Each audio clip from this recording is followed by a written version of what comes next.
Hey guys, welcome back to the channel.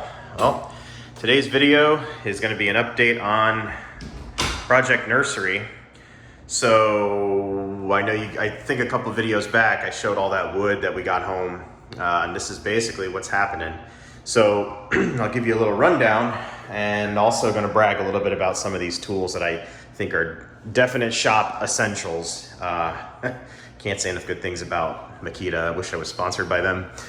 Yeah, so this is the rustic rough sawn shiplap wall that I'm putting in. It's gonna go all the way to the ceiling, obviously. This is my stopping point for the day. I got some work to do, but this stuff is awesome. It is very, I'm just shooting this on my iPhone, but you can see it's the real rough sawn look. It's all 100% wood. You can see the pine there. It does have a little slight natural cup to it that just gives it that realistic look. It's the real stuff. It doesn't look like that laser cut masonite crap that it looks like a panel wall, looks like a plastic wall. This is much more rustic and cool looking. I did some rough cuts too when I scabbed it all in to give it that kind of that country look. I didn't use the miter saw on any of the shiplap on purpose. I like when the blade kind of roughs it up, and then when I sand it and I wood fill it, it looks really cool. I did my whole little coffee bar like that in the other part of the house. It came out good.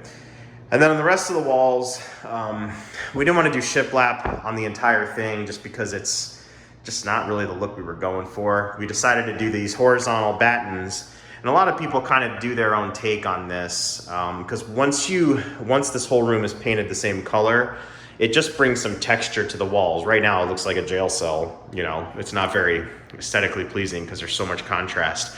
But when everything is painted white or any color you like, it just gives a subtle texture. So what I did was just frame, these are little 2 3/4 inch pieces of pine. These are just basically 1x6s ripped in half, and basically created all the battens that go up and down, the verticals, and then I just made like a little false window frame to frame out the window here, little simple windowsill here.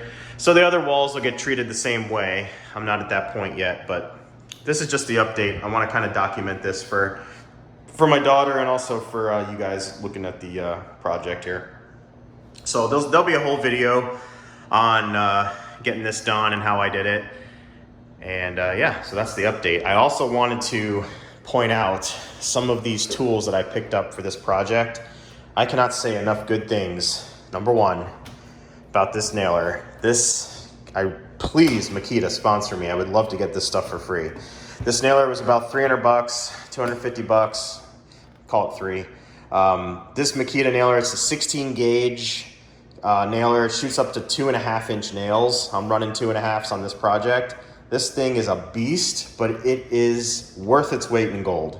I have had 0 jams. I've run about 400 nails through it right out of the box. No BS, no misfires, no double fires, which I had a lot with my Porta-Cable stuff, and also a Hitachi nailer.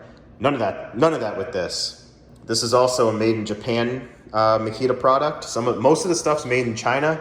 This is a true Japanese Makita, which is, you can tell when you're using it, it's the real deal. It's stout. It runs like a champ. I haven't had to change the 5 amp hour battery yet on it. It's just, if you guys are looking to get a nailer, get this. I have so many nailers. I've done so many projects. This thing is good. I've heard a little bit on the fancy opinion about the 18 gauge, but this one I can definitely give my stamp of approval on. Worth it. The other tool I want to highlight in this video is this Makita caulking gun. Now this is the bigger one. This one runs the 29 ounce tubes. I usually, when I'm doing a project like this, every single board you see here, except I haven't attached those yet, every single board you see here is glued and nailed. So what I'm running through here is liquid nails, and this is the 29 ounce tube. And if you guys have ever used liquid nails, you know that after the first tube, maybe the first 2 or 3 tubes, your hand and your arm are hurting. I don't care how big of a mitt you have and how big of a forearm you have and how tough you are and all that crap.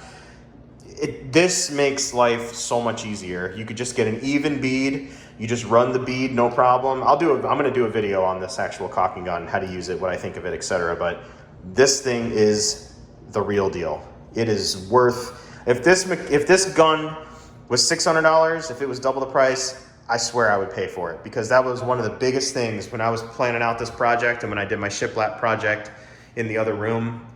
I dreaded having to use that caulking gun because unfortunately, well, fortunately, I use a mouse to make money and earn a living, and it is torture on your hands to use a regular caulking gun that much. I mean, I'm probably gonna end up running 8 tubes of 29-ounce liquid nails in here, and it's so easy, it's effortless. So I can't say enough good things about this. This is also a Japanese Makita. You can see here, it's not made in China, it's made in Japan. I've noticed, just my personal experience, the Japanese stuff tends to be it feels a little bit better in the hand, a little bit better built. But I've run this little Makita circular saw forever, and I think this is made in China. Yeah, this one's made in China. So, I mean, Makita just keeps their standards high. I definitely sound like a Makita fanboy. I probably have every Makita tool they make that's practical, but I don't care. This stuff is awesome. You guys, DeWalt's great, Milwaukee's great. I happen to be on the Makita platform. My grandfather passed me down his Makita tools, and that's just kind of the line I took, and I couldn't be happier with them. So you guys need a good nailer, a good caulking gun. Fix it now, stamp of approval right there.